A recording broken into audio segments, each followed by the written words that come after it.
आप सभी को मेरा सादर प्रणाम। कल हमने गीता के द्वितीय अध्याय के 30 श्लोक पूरे किए। आज हम गीता के द्वितीय अध्याय के 31वें श्लोक से आरंभ करेंगे। स्वधर्ममपि चावेक्ष्य न विकम्पितुम अर्हसि धर्म्यादि युद्धच्छेयो अन्यत्र क्षत्रियस्य न विद्यते।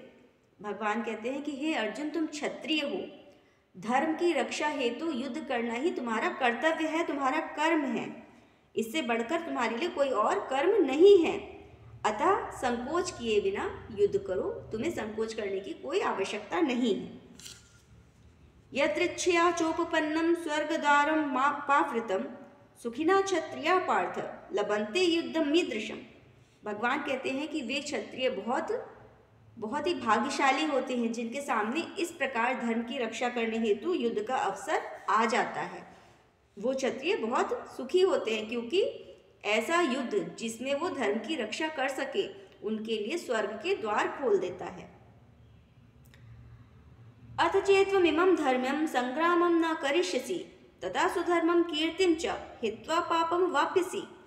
भगवान कहते हैं कि यदि तुम युद्ध करने के अपने इस कर्म को संपन्न नहीं करोगे, तुम ये जो तुम्हारे आगे अवसर आया है युद्ध करने का, इससे पीछे हट जाओगे, इस कर्म को पूरा नहीं करोगे, तो निश्चित रूप से तुम अपने कर्तव्य की उपेक्षा करोगे। किसी को भी अपने कर्तव्य की उपेक्षा नहीं करनी चाहिए और उस उपेक्षा का तुमको पाप लगेगा, कर्तव्य की उपेक्षा करने का पाप लगेगा और एक योद्धा के रूप में तुम्हारा जो मान सम्मान है, यश है, उसको तुम खो दोगे।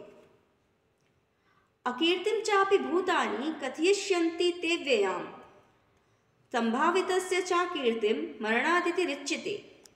भगवान कहते हैं कि जो लोग इसको देखेंगे कि तुम युद्ध से पीछे हट गए, वो तुम्हारे जो अपयश है, तुम्हारी बुराई है, उसका हमेशा वर्णन करते रहेंगे और ऐसे अपयश, ऐसी बुराई से तो मृत्यु ही उचित है। ऐसी बुराई होने से अच्छा है कि कोई मृत्यु को प्राप्त हो जाए। भयाद्रणा दुपरतम मनस्यन्ते त्वां महारथा येषां च त्वं बहुमतो भूत्वा यास्यसि लाघवम्।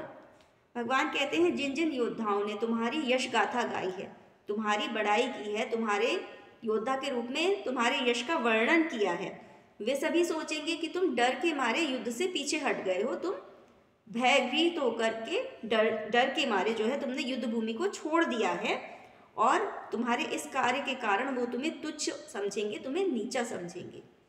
आज के लिए इतना ही। कल हम गीता के अगले श्लोक से पाठ आरंभ करेंगे।